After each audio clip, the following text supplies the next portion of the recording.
Alors, on va revenir donc sur le calcul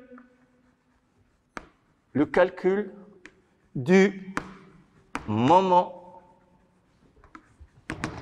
cinétique. C'est ça qui nous intéresse, le moment cinétique. Le moment cinétique, on a un point Q d'un système sigma par rapport à R0, je vous rappelle, c'est l'intégrale Qm vectorielle, la vitesse de m par rapport à R0, dm au point m, m appartenant à sigma. Alors, une fois qu'on aura calculé ceci, bien sûr, pour faire le calcul pour le système total, vous pouvez scinder le système ou bien partager le système en plusieurs parties et faire le calcul chaque partie toute seule. Alors, et ceci, cette définition, elle est vraie quel que soit le point Q. Sauf qu'ici, voilà ce qu'on va faire. Bien sûr, on ne va pas faire le calcul du moment cinétique d'un système total, on va calculer le moment cinétique pour des sous-systèmes. Les sous-systèmes, ce sont des solides. Donc, je vais essayer de calculer, je vais calculer le moment cinétique d'un solide parfait. Et ça, ce qui nous intéresse. Lorsque j'ai un solide parfait, je n'ai pas ça. Je n'ai pas ça. Je n'ai pas cette chose-là, quel que soit Q appartenant à l'espace. Là, pour le solide parfait, c'est un calcul à part. Pour le solide parfait, c'est un calcul à part. Alors, qu'est-ce qu'il y a de... Quelle est la différence? La différence, c'est la suivante. Je vais calculer le moment cinétique de mon solide S par rapport à R0. Donc, je vais regarder que le moment cinétique d'un solide. Si j'ai deux solides, je vais calculer le moment cinétique du premier, le moment cinétique du second, et après, je vais faire la somme des deux pour avoir le moment cinétique total. Si le moment cinétique d'un solide S par rapport à R0 toujours est égal à l'intégrale, mais cette fois-ci, je vais choisir le point où je vais calculer le moment cinétique. Voilà, regardez la différence. Je vais choisir le point où je vais calculer le moment cinétique. C'est un point A qui appartient au solide. Vous voyez très bien la différence. Alors, qu'est-ce que ça veut dire ça? Je vais d'abord écrire ceci. Ça veut dire que ceci est égal à AM, vectoriel la vitesse de m par rapport à R0, dm au point m, m appartenant à S. Alors, regardez, je vais choisir un point A. Je vais calculer le moment cinétique de mon solide S en un point A qui appartient au solide. Alors, ça veut dire la chose suivante. Alors, faites attention. Ça ne veut pas dire que... Oh là là, elle est là. Ça ne va pas dire la chose suivante. Regardez.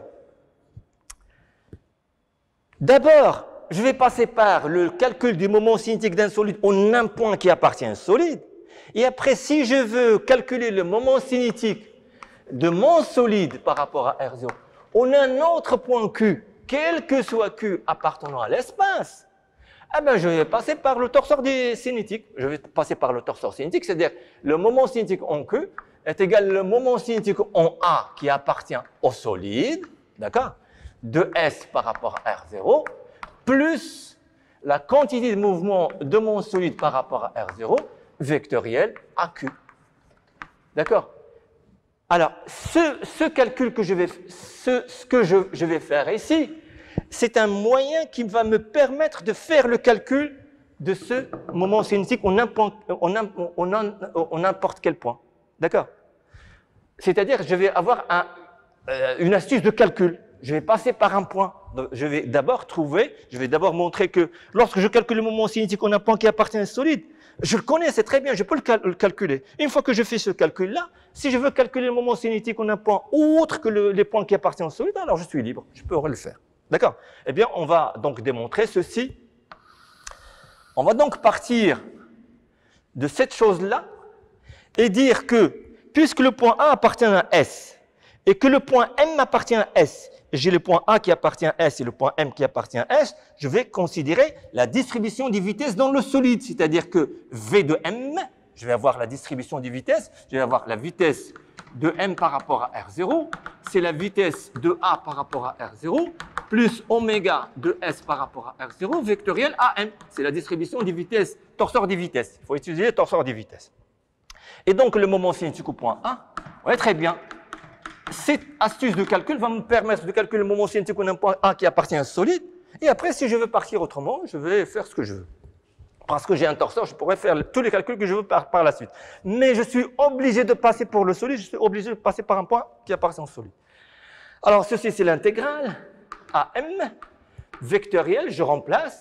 C'est très simple, A par rapport à R0 plus oméga de S par rapport à R0 vectoriel AM, dm au point M, et ceci est égal, vous voyez, c'est AM vectoriel la vitesse de A. La vitesse de A, je pourrais la sortir de l'intégrale, ça veut dire l'intégrale AM dm au point M, ceci vectoriel la vitesse de A par rapport à R0, plus l'intégrale, je vais l'écrire comme l'intégrale AM, vectoriel oméga de S par rapport à R0, vectoriel AM, dm au point M, M appartenant au solide. Ici, c'est M appartenant au solide. Eh bien voilà, c'est presque fini. Ceci, l'intégrale AM dm, n'est rien d'autre que MAG. Ceci, c'est la masse. Ceci, c'est la masse fois A, G. G, c'est le centre de masse du solide. G, c'est le centre de masse du solide et M, c'est la masse solide. Hein? La masse solide, parce que si vous avez ici un système, c'est pour le système. Là, vous avez un solide, donc c'est pour le solide. Alors, ceci, c'est l'intégrale AMS dm au point M, c'est la masse M fois AG. Très bien. Et ce terme-là, je vous rappelle, tout ce terme-là, je vous rappelle que ceci est égal à l'opérateur d'inertie de S au point A appliqué à oméga de S par rapport à R0, appliqué au vecteur oméga. C'est le vecteur U, hein, c'est votre vecteur. C'est l'opérateur d'inertie du solide S, parce que je suis sur le solide, au point A, appliqué à oméga. Et donc, j'aurai donc finalement, j'aurai le moment cinétique en un point A d'un solide par rapport à R0, et je le souligne que A appartient à S, que le point A doit être un point de S, est égal à M est égal. Je vais commencer par ceci ou bien par cela, c'est la même chose. JSA, oméga de S par rapport à R0, plus MAG, vectoriel, la vitesse de A par rapport à R0. Vectoriel, la vitesse de A par rapport à R0. Voilà, donc je pourrais donc calculer le moment cinétique d'un solide en un point A qui appartient à un solide. Donc, une fois que je calcule le moment cinétique en un point A, je pourrais calculer le moment cinétique en n'importe quel point. D'accord? Alors là aussi, il y a deux cas possibles où ce terme-là est égal à 0. Soit que la vitesse de A par rapport à R0 est égal à 0, vous n'aurez pas ce terme-là. À ce moment-là, vous aurez le moment cinétique en A de S par rapport à R0 n'est rien d'autre que l'opérateur d'inertie de S en A. Faites attention, de S en A fois oméga de S par rapport à R0. Ou bien, je le calcule au centre de masse.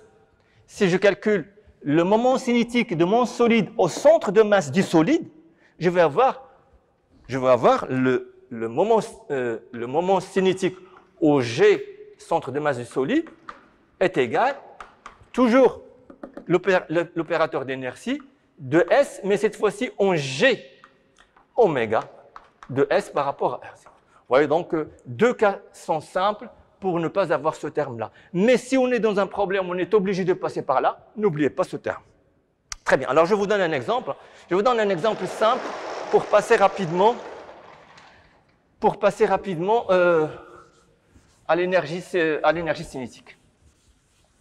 Voilà un exemple pour calculer le moment cinétique et le moment dynamique. Je vais prendre l'exemple le plus simple, mais quand même, il faut regarder votre polycope chapitre 6. Vous avez des exemples, vous avez même l'exemple de la série. La dernière série où vous avez la roue, etc. et la tige, c'est un exemple qui est traité tout entier, donc il faut le voir. Vous avez tout sur le polycope, vous avez beaucoup d'exemples qui sont traités, il faut les voir, il faut voir tous les exemples. Hein. Alors, exemple, ici je vais prendre un exemple simple. L'exemple simple, c'est d'un pendule, c'est une tige de longueur 2L. C'est une tige de longueur 2L et de masse M. Ici, je prendrai l'axe X0, là, Y0, ça, l'origine, et la tige est fixée, elle peut tourner autour de l'axe Z0 qui est vers vous. Bien.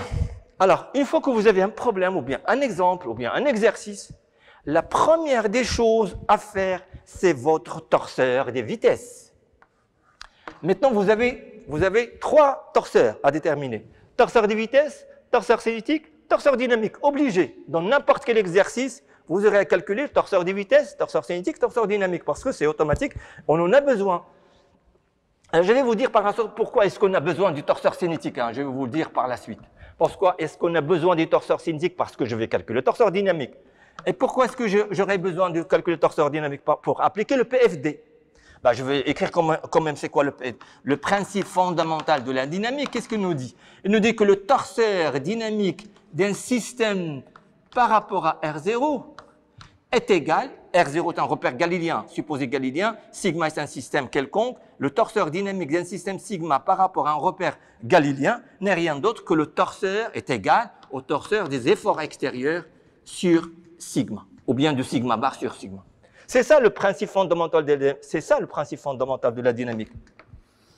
Une fois qu'on aura déterminé le torseur dynamique de notre système, si votre système est composé de plusieurs parties, vous faites la somme pour avoir le torseur dynamique de votre système, et après vous aurez par exemple à avoir par exemple le torseur des efforts extérieurs sur le système sigma. Mais généralement le PFD, je vous rappelle que le PFD, il vaut mieux l'appliquer à chaque sous-partie, toute seule. D'accord? Très bien. Eh bien, torseur des vitesses, on va le laisser pour l'instant. J'aurai donc le torseur cinétique, il est au milieu de notre problème. C'est le torseur cinétique. Il va nous permettre de calculer le torseur dynamique et par la suite, l'application du PFD pour trouver les équations du mouvement. Alors, ce torseur cinétique, je vais donc l'associer avec le torseur des vitesses pour calculer l'énergie cinétique. Vous voyez très bien que je vais remonter ici pour calculer l'énergie cinétique et je vais descendre ici pour aller... Ça veut dire que c'est très intéressant de connaître un petit peu ceci. Alors, S par rapport à R0, ici j'ai un seul solide, hein, on va travailler par... Chaque fois que vous allez faire des calculs, c'est pour chaque solide. Ah oui, j'ai oublié de vous le dire, on n'a pas le torseur, faites attention, vous n'avez pas de torseur cinématique des systèmes sigma par rapport à R0. Ça n'existe pas. Ça n'existe pas parce que le système sigma n'est pas un solide. Il faut donc calculer le torseur des vitesses pour chaque solide du système. Chaque solide du système a son torseur des vitesses. Donc, autant de solides, autant de torseurs des vitesses. Et aussi autant de torseurs cinétiques, autant de torseurs dynamiques. Et après, je pourrais faire la somme pour avoir le tout. Bien. Alors, le torseur des vitesses, torseur cinétique, torseur dynamique. Eh bien, là c'est très simple. Hein. Je vais prendre pour le torseur des vitesses, pour mon torseur des vitesses, il faut prendre un point qui appartient au solide. Alors, le point le plus simple, c'est O0. Pourquoi? Parce que la vitesse de O0 est égale à 0. Donc, mon torseur des vitesses est très simple, c'est un 0 ici. La vitesse de O0 est égale à 0. O0 est un point de solide, sa vitesse est égale à 0. C'est fini pour l'un.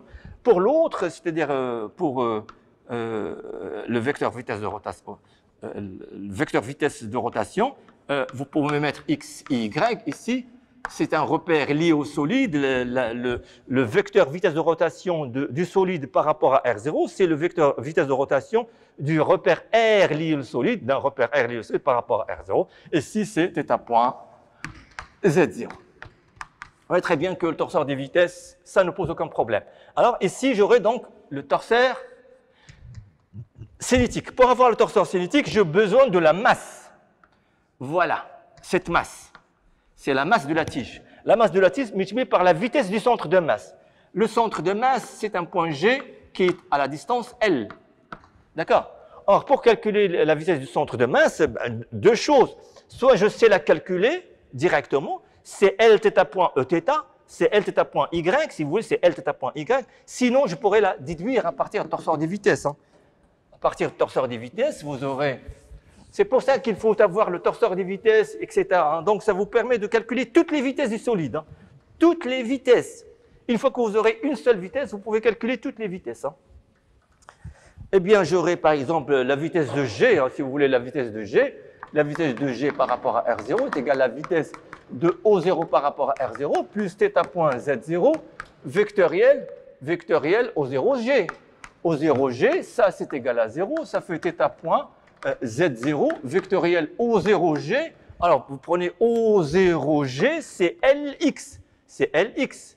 C'est Lx est égal à Lθ point Z0 vectoriel x et Z0 c'est ici, Z0 c'est ici, Z0 c'est là, Z0 vectoriel x c'est y et donc vous aurez ceci est égal à Lθ point y. Eh bien ici je vais avoir la masse, ne pas oublier la masse, Lθ point y, y0, pardon, y. Y c'est pas y0, y. Il me reste ici. Alors, je vais calculer le moment cinétique on a un point qui appartient au solide.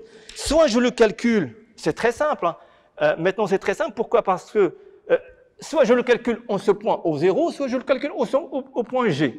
Au point O0, la vitesse O0 il appartient au solide. La vitesse de O0 est égale à 0. Donc, le moment cinétique est très simple. Soit ici, comme vous voulez. Alors ici, si je l'écris au point O0, sauf qu'il y a une différence. Si je l'écris au point O0, je vais avoir le moment d'inertie de mon système par rapport à l'axe O0, Z0, multiplié par θ point Z0. D'accord? Et ça, il faut écrire la matrice d'inertie si vous n'avez pas, si vous n'arrivez pas, ici, vous allez écrire, vous allez dire que le moment cinétique, bien sûr, si vous n'arrivez pas directement, vous allez dire le moment cinétique, il faut que je l'écrive, oui, c'est mieux, au point O0 de mon solide S par rapport à R0 est égal à ma matrice d'inertie, l'opérateur, pardon, c'est l'opérateur, c'est pas la matrice, c'est l'opérateur d'inertie de S en O0 multiplié par oméga de S par rapport à R0. Mon opérateur d'inertie est ici, je vais utiliser la base liée au solide. Je vais utiliser la base liée à mon solide. La base liée à mon solide, elle est plus simple pour écrire la matrice d'inertie. La matrice d'inertie, c'est X. Donc, je vais écrire cette matrice d'inertie dans la base X, Y, Z. Je vais l'écrire dans la base X, Y, Z. Si vous l'écrivez dans la base X, Y, Z, vous aurez ça. Vous aurez ceci. Ça, c'est votre axe X, X, Y, et Z, c'est vers l'intérieur. Z, c'est vers l'intérieur. Z est égal à Z0 d'ailleurs. Z et Z0, c'est la même chose. Et donc, vous aurez la tige, elle est portée par l'axe des X. Vous voyez, parce que ici, vous avez votre tige, elle est portée par l'axe des X. Et donc, votre matrice d'inertie par rapport à l'axe des X, vous aurez ces termes-là sur la diagonale. On sait très bien que c'était 0. Et celui est égal à 0 parce que la tige est portée par l'axe des X. Il nous reste le moment d'inertie par rapport à Y et le moment d'inertie par rapport à Z. Ceci, je vais le noter J O0 Y et celui-là J O0 Z pour dire que c'est le moment d'inertie par rapport à l'axe des Z. Bien, multiplié par le vecteur vitesse de rotation oméga. Or, oméga, c'est juste un cas particulier. Mon oméga, je vais l'écrire ici s'il vous plaît, oméga de S par rapport à R0 est égal à θ point Z0.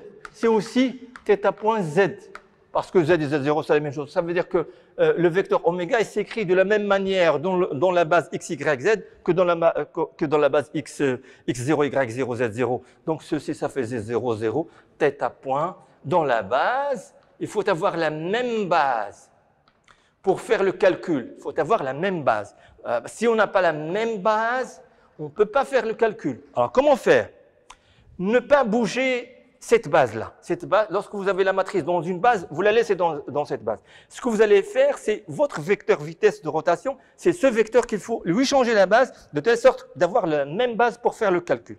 Et lorsque je fais le calcul, je vais avoir ceci, 0, 0, JO0, Z0, θ point. Ça fait donc J1, θ point, Z0 que vous avez ici. Ça, c'est le moment cinétique, le torseur cinétique. Et le torseur dynamique, alors j'ai oublié aussi, alors si vous ne voulez pas passer par O, vous voulez passer par, c'est la même chose, hein. Si je veux, au lieu de faire ce calcul, je veux faire ce calcul-là. Vous êtes libre, hein, vous êtes libre. Vous pouvez faire aussi bien ce calcul en G. Je ne veux pas le faire en O0, mais je veux le faire au centre de masse G. C'est la même chose. Vous allez avoir ici M, L, θ point, Y qui ne change pas. C'est MVG qui ne change pas. Sauf ici, vous allez avoir le moment cinétique en G de votre par rapport à R. Et ceci, c'est l'opérateur de S en G fois oméga de S par rapport à R0. Vous voyez très bien que là, j'ai exprimé ceci en G. Ça, c'était la matrice, hein, faites attention, ça c'est la matrice d'inertie de S en O0. Et si je veux faire ce calcul-là, je vais passer par la matrice d'inertie de S en G. D'accord, en G, non pas en G0 comme ici. D'accord. Pourquoi? Parce que j'ai changé de point. Seulement j'ai changé de point. Je vais avoir ceci est égal, le calcul est simple aussi, en G, c'est M, L, θ point, Y, c'est M, θ point. Ici, je vais avoir J, O0, J, G, Z0. C'est le moment d'inertie de mon système par rapport à l'axe qui passe par G, et non pas l'axe qui passe par O. Ici, pour le premier, c'était l'axe qui passe par O. Ici, c'est l'axe qui passe par G, θ point, Z0. Voilà pour le torseur cinétique. Alors, pour le torseur dynamique, soit vous faites la dérivée pour avoir ça, ou bien la dérivée pour avoir ça. Donc, le torseur dynamique de S par rapport à R0 est égal. Le point O est un point donc, qui n'a pas de mouvement, il est fixe. Donc, ici, je dérive directement. C'est M, L, θ seconde, Y, moins θ point carré, X. Ça, c'est, je dérive cette chose-là. Bien sûr, je dérive cette chose-là pour avoir l'accélération. Et je dérive cette chose-là pour avoir le moment dynamique. C'est J, O0, Z0, θ seconde, Z0. Et même chose ici, vous allez dériver ça, c'est le même que celui-là, sauf que la dérivée de ça, il y a une seule différence entre celui-là, c'est J, O0, Z, et là, c'est J, GZ0, c'est juste le moment d'inertie. Je vous rappelle que ce moment d'inertie par rapport à l'axe O0Z est 4 fois plus important. C'est 4 tiers ml carré. Tandis que celui-là est égal à ml carré sur 3. Vous voyez très bien que le moment d'inertie par rapport à l'axe qui passe par G et parallèle à Z0 est égal à ml carré sur 3. Et là, c'est 4 ml carré sur 3. 4 ml carré sur 3, ml carré sur 3. ml carré sur 3, 4 ml carré sur 3. Voilà donc le moment cinétique, le torseur cinétique et le torseur dynamique. On va passer à l'énergie cinétique. Vous allez voir que l'énergie cinétique, ça ne pose pas de problème. Alors pour l'énergie cinétique, bien sûr, il faut savoir calculer l'énergie cinétique. Si on n'arrive pas à calculer l'énergie cinétique, ça veut dire que vous n'avez pas bien calculé le torseur cinétique et le torseur dynamique. Alors, je vais donc définir l'énergie cinétique. Énergie cinétique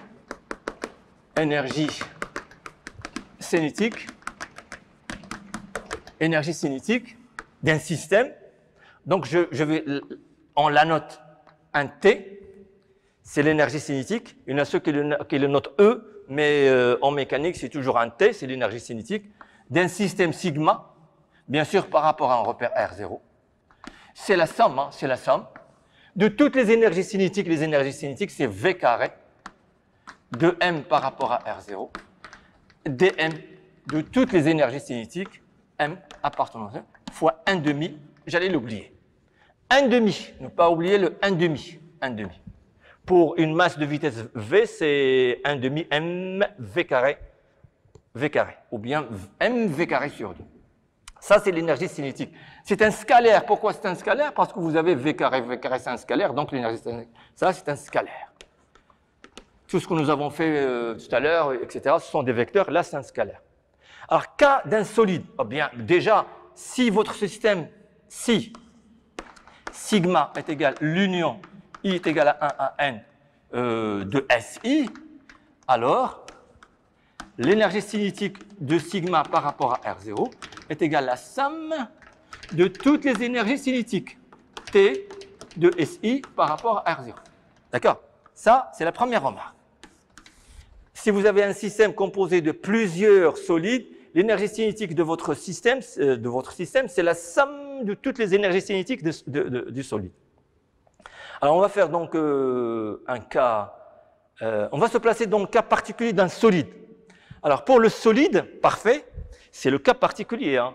Si je considère le solide, je ne vais pas faire la démonstration. La démonstration, elle est donc donnée dans le polycope. Ce n'est pas important. Si vous ne voulez pas faire la démonstration, vous pouvez utiliser directement la formule. La formule est simple. Pour un solide parfait,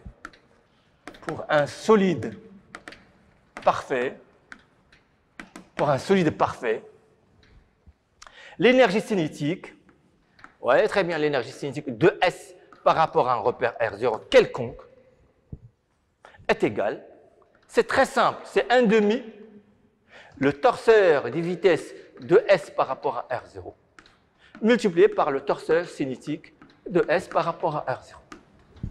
C'est tout.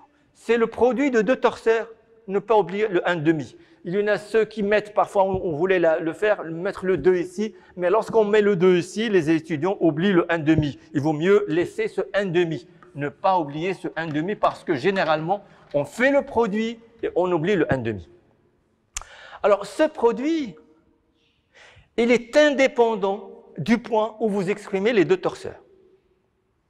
C'est très bien, on a déjà fait ce calcul, c'est-à-dire que l'énergie cinétique ne dépend pas du point où vous allez exprimer les deux torseurs. Faites attention. Alors, supposons que je prends un point, bien sûr, je vais avoir un demi, torseur des vitesses, c'est oméga de S par rapport à R0, ici, je vais prendre un point.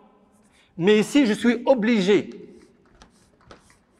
Ici, puisque je calcule, je suis sur le torseur des vitesses, je suis obligé d'avoir un point qui appartient au solide. Obligé. Je ne peux pas faire autrement. C'est égal à 1 demi, je vais laisser le 1 demi tout seul et avoir le torseur des vitesses. Pour le torseur des vitesses, je suis obligé d'avoir un point A qui appartient au solide. Choisir un point A qui appartient au solide, n'importe quel point, mais qui appartient au solide. Et ici, vous aurez la vitesse du point A. Je ne peux pas faire autrement. Et donc, vous voyez très bien que pour le moment cinétique, je tombe pile sur ce que j'avais fait tout à l'heure. Je suis obligé d'avoir le point A qui appartient au solide pour calculer cette énergie cinétique. Si le point A n'appartient pas au solide, je ne peux pas faire le calcul que je viens de faire tout à l'heure. Et si je vais avoir la masse fois la vitesse de G par rapport à R0, la masse M du solide S, le centre de masse du solide S, et ici, je vais avoir le moment cinétique au point A de S par rapport à R0. N'oubliez pas que si le point A est en mouvement, et si le point A n'est pas le centre de masse, le moment cinétique est égal le tenseur cinétique fois oméga plus MAG vectoriel la vitesse de A. N'oubliez pas tout le terme. C'est seulement dans les deux cas particuliers, la vitesse du point A est égale à 0 ou bien A est confondu avec G, que le moment cinétique au point A est égal le tenseur cinétique fois oméga. C'est pour ça que je ne veux pas l'écrire. Voilà la définition.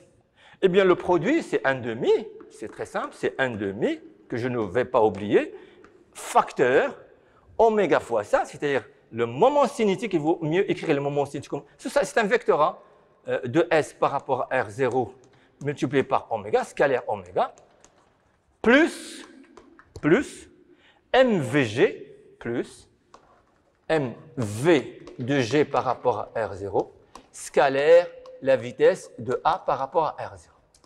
Voilà mon énergie cinétique. Faites attention, je le répète, L'énergie cinétique, c'est un scalaire. Il ne faut pas avoir des vecteurs ici, c'est fini avec les vecteurs. Vous allez avoir un vecteur, un vecteur, un vecteur, un vecteur, mais lorsque vous multipliez un vecteur par un vecteur, c'est un scalaire. Ce vecteur par ce vecteur, c'est un scalaire, et vous aurez donc tout ça, c'est un scalaire. Scalaire, et scalaire, ça fait un scalaire. Faites attention, il y a des étudiants qui mettent l'énergie cinétique T, l'énergie cinétique T d'un solide S par rapport à R0 est égale une quantité sur la base x0, y0, une quantité. Ce n'est pas un vecteur.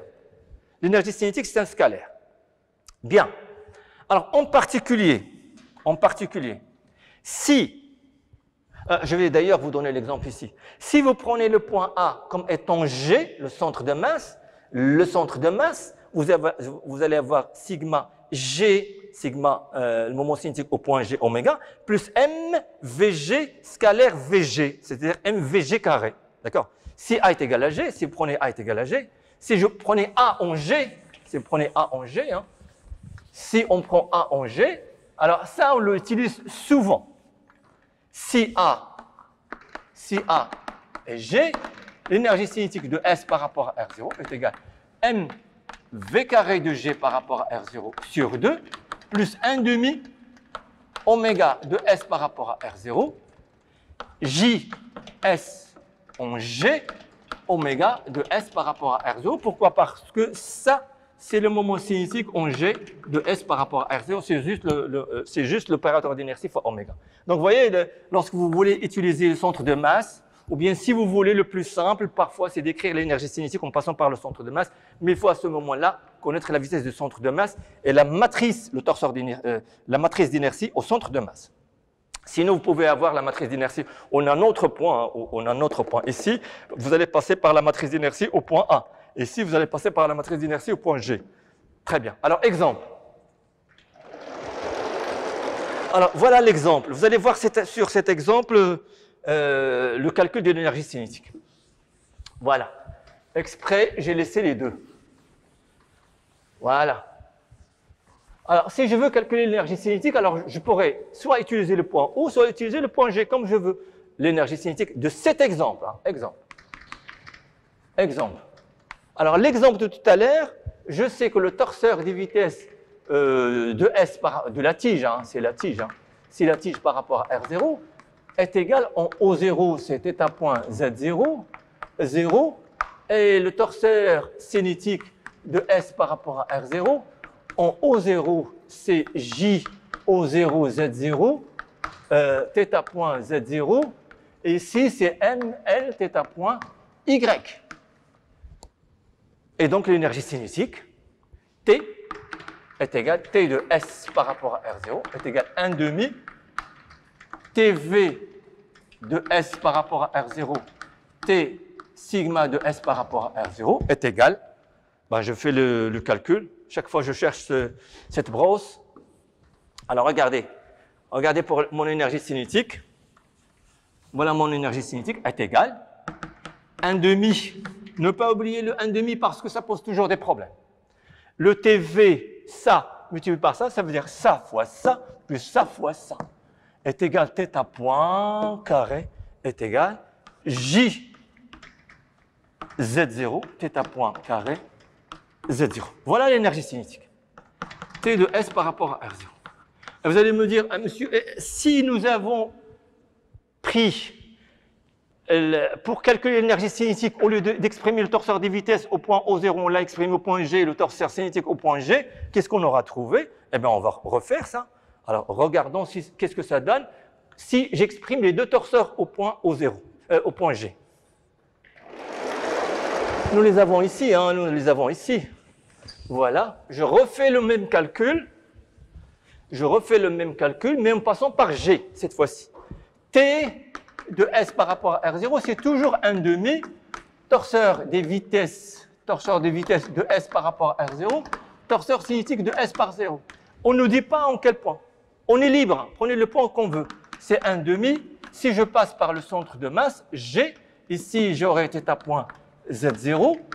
La vitesse du centre de masse, c'est L θ point Y. Et pour le moment cinétique en G, ici c'est ML θ point Y. D'accord? Ici j'ai J en G, Z0. Θ point, Z0. Voilà, vous allez me dire, oh, c'est pas la même chose. Heureusement. C'est 1/2. Ça par ça, c'est J, GZ0. Θ point carré. Vous voyez très bien que Z0 avec Z0, c'est Z0 carré, et on n'a pas de vecteur. D'accord? Plus ça par ça, c'est M, L carré, θ point carré. Plus M, L carré, θ point carré. Ben vous allez me dire, monsieur, c'est ça, et ça, c'est pas la même chose. Eh bien oui, pourquoi? Parce que le J O0Z0 est égal à 4 tiers de ML carré. On dit que celui-là est égal à ML carré sur 3. Faites le calcul à la maison et vous aurez ceci est égal à 1/2, que je ne vais pas oublier. C'est ML carré sur 3, c'est ML carré sur 3, θ point carré, plus ML carré, θ point carré. Vous voyez très bien que 1 tiers plus 3 tiers, ça fait 4 tiers. Ça fait 4 tiers de ML carré, θ point carré. Et c'est ça l'énergie cinétique. Il n'y a pas de vecteur. Ah, ben, je m'excuse. Ah, j'allais faire la même chose que les étudiants. Hein. Bien, voilà. Donc, vous voyez très bien l'énergie cinétique. Hein. Votre énergie cinétique, ce n'est pas un vecteur, c'est un scalaire. C'est un scalaire. Je m'excuse. Hein. J'allais oublier. Donc, vous allez ça par ça, ça fait... Vous voyez très bien que votre énergie cinétique, on peut la retrouver, je ne sais pas de deux manières. Prenez n'importe quel point où vous exprimez les deux torseurs. Eh bien, maintenant, on arrive au PFD. Nous avons déjà le torseur dynamique. Nous avons déjà calculé le torseur dynamique. Alors, je vais appliquer le PFD. Alors, bien sûr, on a fini, mais quand même, on va exploiter ce moment pour vous donner un petit peu une introduction, si vous voulez, au PFD. Vous regardez le PFD, une application ou deux applications du calcul des équations du mouvement à partir du PFD dans le polycope. Alors, ici, je vais aller vers le PFD. Je le rappelle, c'est quoi le PFD? C'est l'existence d'un repère galiléen tel que le torseur dynamique d'un système sigma par rapport à un repère R0 est égal au torseur des efforts extérieurs sur sigma. Le repère R est galiléen. Il est supposé galiléen. C'est ça le PFD. Il traduit l'égalité, c'est-à-dire que le mouvement, c'est la résultante des forces. Il n'y a pas de mouvement sans force, etc. Bien. Alors la première des choses, ce sont les efforts extérieurs à sigma. Ce sont les efforts extérieurs à sigma. Alors, il faut savoir que n'importe quel effort, ou bien n'importe quelle action, sur un système, voilà mon système par exemple, mon système sigma, le voilà. Tout ce qui est extérieur, il est ici, à l'extérieur. Alors, ce que je voudrais dire, c'est la chose suivante. Toutes les actions sur sigma, ce sont des forces, par exemple, j'ai un point A, j'ai une force F au point A, j'ai par exemple une autre force au point B, RB, j'ai au centre de masse G, j'ai le poids, c'est la force au point G, etc. Alors, ces actions, il n'y a pas que les forces. Il y a les forces et les moments aussi. Hein. Je pourrais avoir une force et un moment au point A. Vous voyez? Je peux avoir une force et un moment au point B. D'accord? Je peux avoir les forces et les moments. Alors, toutes les actions qui s'exercent sur un système doivent être écrites ou bien s'écrivent sous la forme d'une action. Une action, l'action va donc s'écrire comme étant un vecteur, c'est une résultante R, extérieure, et un moment. Et un moment, on a un point. Et un moment, on a un point, par exemple, on a un point Q. Q, c'est un point de l'espace. Alors, qu'est-ce que je vais faire? Je vais écrire, par exemple, cette action va se traduire par un torseur TA, par exemple. Le torseur appliqué au point A. Au point A, j'ai une force FA et un moment MA. C'est très simple. Au point B, j'ai le torseur TB est égal RB. Et au point B, j'ai le moment MB. Au point G, je n'ai pas de moment, j'ai que P. P au point G, c'est TG, c'est TG, c'est P au point G, c'est 0. Vous voyez très bien. Eh bien, le torseur des efforts extérieurs sigma, c'est la somme de toutes les actions.